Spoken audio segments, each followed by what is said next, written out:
acá estamos, con la facha que tenemos en esta noche. Y vamos a comenzar con Primera Juan. Y el íbamos es porque vamos a continuar, vamos a hacerlo, ¿sí? Juan es el apóstol amado, digamos, ¿sí? Esta carta, a veces, en su momento pudieron haber cuestionado la autoría, pero tiene mucha similitud en su comienzo también con el Evangelio de Juan, ¿sí? Y está escrita en los primeros tiempos. Juan fue el más longevo de los apóstoles y fue aquel que escribió cerca del final del primer siglo, vivió 90 y pico de años, y ya en ese momento estaban sufriendo, tal como Pedro también estaba hablando en contra de los falsos maestros, Juan también está hablando en contra de las herejías que estaban, se habían introducido en la iglesia. Había gente que quería enseñar cosas que no tenían nada que ver con las enseñanzas de Cristo, ¿sí? Primera carta de Juan. Vamos a hacer una introducción general, pero muy por arriba, ¿sí? ¿Por qué decimos carta? Porque en realidad no hay referencias personales en ellas, o carta o epístola, ¿sí? Es decir, no hay un destinatario, tampoco hay un remitente, tampoco hay saludos iniciales ni saludos de despedida finales, ¿sí? Y bueno, fue escrita como un sermón dirigido a todos los creyentes de Asia Menor, como Pablo escribió la carta a los Efesios, como una carta circular que tenía que después ser entregada a las distintas iglesias de allí, de la zona de Asia Menor, ¿sí? Y Juan tiene una expresión muy particular, muy cariñosa, ¿sí? Habla de quienes van a recibir la carta como sus hijitos, no hijitos en la fe, sino como en forma cariñosa, es decir, queridos hermanos en Cristo, ¿sí? Se supone que fue escrita en Éfeso alrededor del año 90, ¿sí? No hay mayores dataciones en cuanto a esto, pero los comentaristas dan ese rango de tiempo. En la carta presenta a Dios como luz, como amor, como vida, ¿sí? Explica en términos sencillos y prácticos lo que significa tener comunión con Dios. Quiso que los lectores disfruten de la misma comunión, ¿sí? Que él tenía con Dios, ¿sí? Poder plantear que a través de la obediencia a los mandatos divinos pudieran tener comunión con el Padre, además de tener comunión entre sí, ¿sí? En esos tiempos había entrado en la iglesia la acción de falsos maestros que negaban la encarnación de Cristo junto con otros errores. En ese momento eran los que se conocían como gnósticos, G-N-O, el término griego que es conocimiento, gnosis, ¿sí? También lo llama anticristos, en el capítulo 2, versículos 18 y 19, contra quienes Juan escribe denunciando sus errores, ¿sí? ¿Qué es lo que sostenían esta gente? Cosas que eran, digamos, fundamentales, que hacían al fundamento de la fe cristiana. Primero decían que el conocimiento, o la gnosis, ¿sí?, es superior a la virtud y la fe sencilla de los cristianos. O sea, ellos ensalzaban el conocimiento teológico por encima del efecto que ese conocimiento producía en las vidas, ¿sí?, por encima de la conducta. enfatizaban el sentido alegórico de las escrituras como más importante que el sentido literal. Y lo más dramático era que ellos entendían que solo podía ser entendido y enseñado por una élite de iniciados que eran los poseedores de la iluminación o el conocimiento especial, que es superior a los comunes de la gente. ¿Sí? Enfatizaban que la materia era mala, pero moralmente era neutra, no generaba maldad, no generaba ningún efecto moral. Por lo tanto, decían que no había sido creado por Dios, el mundo material, como ningún otro mal de este mundo, ¿sí? Y allí se derivan errores importantes de carácter práctico y doctrinal que Juan refutó en su escrito, ¿sí? El primero que podemos mencionar, que el mal existente en el mundo impide creer que Dios es el único creador. Segunda cosa, negaban la encarnación de Cristo porque no puede creerse que Dios santo pueda unirse a la materia, con la concepción que ellos tenían de lo material que era malo, ¿sí? Por lo tanto, el cuerpo de Cristo no era un cuerpo real, sino algo aparente. Y esto lo refutan en el capítulo 4, los primeros 6 versículos. Lo iremos viendo a medida que lo mencionemos. Simplemente esto es introducción general, ¿sí? Tercera cosa, no hay resurrección de la carne. Sí, porque la carne es mala y bueno, está destinada a desintegrarse y nada más. Cuarta cosa, lo importante es tener la luz del conocimiento y no la virtud de la conducta. Primer capítulo, versículos 5 a 10, trata este tema, ¿sí?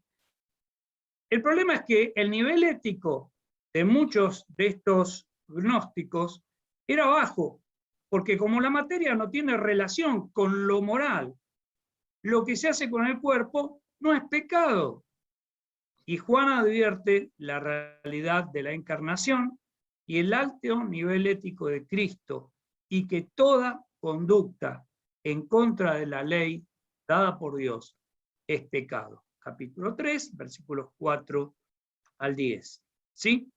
Esto es a nivel general, ¿sí? Vamos a ir desglosando y marcando los puntos en donde Juan está atacando estas verdades que ellos planteaban como verdad, que eran todas mentiras, ¿sí? Pero estaban metidos dentro de la iglesia. Y con esta cuestión de querer hacerse los interesantes porque ellos tenían mucho conocimiento, generaban que mucha gente o que alguna gente se perdiera detrás de ellos y los siguiera, ¿sí? Capítulo 1. No vamos a llegar a verlo todo, pero Juan expone primero el objetivo de la carta, los primeros 4 versículos, y después las condiciones para una verdadera comunión con Dios. Versículos 5 al 7, la conformidad con una norma, que es la norma divina, y después la confesión de todo pecado conocido, del 8 al capítulo 2, versículo 2. ¿Sí? Estas son todas separaciones que dan aquellos que estudian las palabras, ¿sí?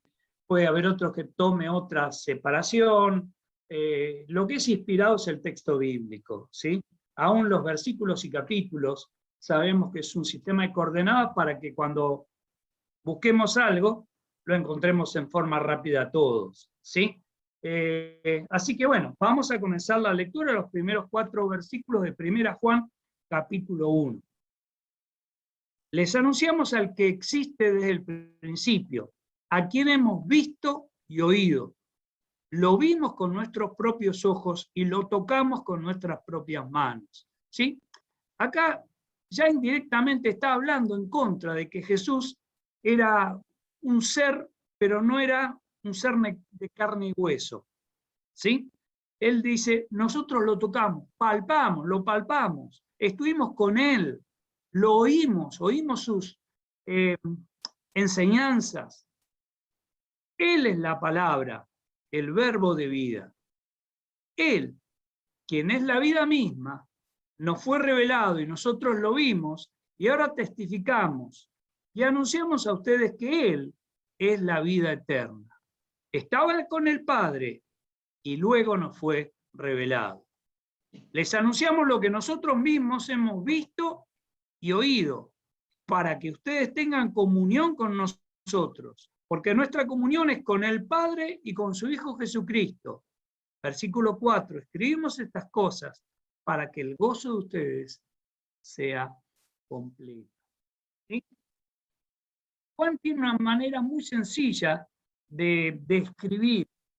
Sí, a veces como que reitera conceptos, pero para ir profundizándolos, ¿sí? Para que todos vayan entendiendo en forma progresiva lo que él quería expresar.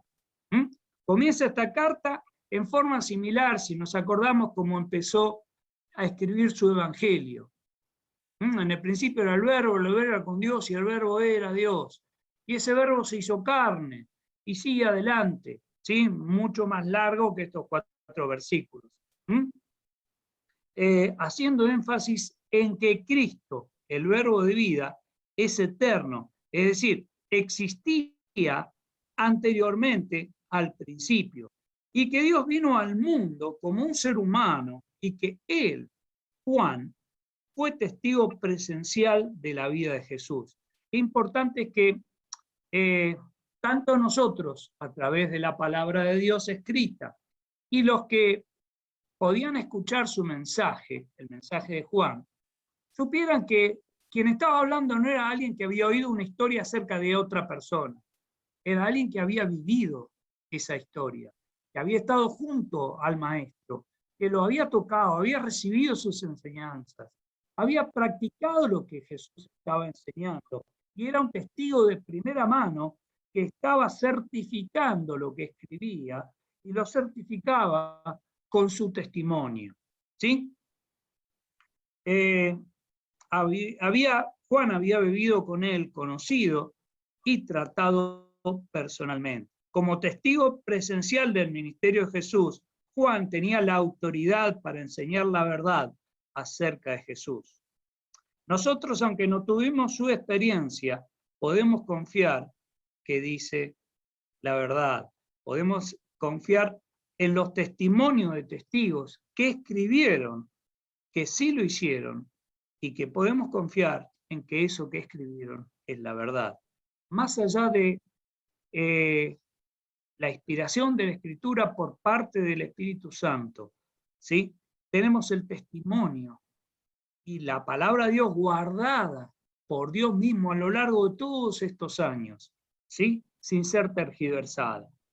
La palabra que se usa acá en el segundo versículo, donde dice, nosotros lo palpamos, lo tocamos, es la misma palabra que usa Jesús en sus apariciones después de la resurrección. ¿Sí? Lucas 24, 39. Se les aparece a los discípulos que están reunidos allí en el aposento alto y le dice, soy yo, toquen, pálpenme y vean. ¿Sí? Soy yo en cuerpo, no soy un espíritu que reapareció. ¿Sí? Soy yo mismo que resucité. Versículo 3. Juan plantea que el objetivo de la proclamación del Evangelio no solo es la salvación de las personas, sino también es la comunión. Debido a la obra de Jesús, somos reconciliados con Dios para tener comunión con Él. A eso es lo que llamamos santificación en nuestra vida. ¿Cómo es que podemos ser santos? ¿Cómo podemos tener comunión con el Padre? Bueno, siendo santificados por Dios. Nuestros pecados han sido perdonados y nosotros tenemos que diariamente ir restaurando esa comunión, como vamos a ver en los próximos versículos, pero ya no llegamos hoy. Respecto de nuestra relación con Dios. ¿Sí? Y a la vez, no solamente tenemos comunión con Dios, sino que es fundamental, tenemos comunión a la vez con los demás hermanos, miembros del cuerpo local de Cristo, que es la iglesia. ¿Sí? siendo incorporados al cuerpo de Cristo, la Iglesia, y la comunión con Dios y con los cristianos son inseparables y correlativas. La verdadera comunión cristiana se basa en 3 principios. Primero, fundamentada en el testimonio de la palabra de Dios, es lo que la palabra de Dios nos plantea. Es una comunión mutua entre los creyentes y depende de la unidad que hay entre ellos. Y la tercera, es una comunión que se renueva diariamente por medio de la obra del Espíritu Santo. Es una comunión tanto social como espiritual, y solamente es posible mediante una relación viva con Cristo. En el versículo 4, Juan da a entender que si los lectores no compartían plenamente los bienes obtenidos gracias a la encarnación de Cristo, su gozo personal sería incompleto. ¿Sí? Versículo 4, lo releemos y con esto terminamos. Escribimos estas cosas para que el gozo de ustedes sea completo. ¿Y cuándo el gozo de nosotros será completo? Bueno, cuando podemos poner en práctica esta comunión con el Padre, con su Hijo, a través del Espíritu Santo, pero también entre nosotros. ¿Sí? Bien, es un pasaje muy conocido lo que estamos tratando. Y por más que sea conocido, les insto a que puedan seguir leyéndolo, meditándolo. Queda para adelante del capítulo 1, versículo 5, hasta el capítulo 2, versículo 2, que sería esto de la conformidad a una norma, ¿sí? Vivamos en la luz, y también 8 y 9 habla de la confesión de nuestros, 8 a 10, perdón, la confesión de nuestros pecados, ¿sí? Capítulo 2, versículos 1 y 2, habla que tenemos un abogado muy especial que nos representa eficazmente ante el Padre, porque Él pagó el precio de cada una de nuestras faltas, de cada uno de nuestros pecados. ¿Sí? Bien, nada más, hermanos, y que sigamos practicando esto que nos dice acá, la comunión, no solamente desde el punto de vista espiritual, ¿sí? Sino también la comunión práctica, todos los días, interesándonos los unos por los otros, entristeciéndonos por sus dificultades, pero proponiéndonos como apoyo y sostén, que es la bendición que nos da el pertenecer a un cuerpo, que es el cuerpo de Cristo, que es la Iglesia. Bien, nada más.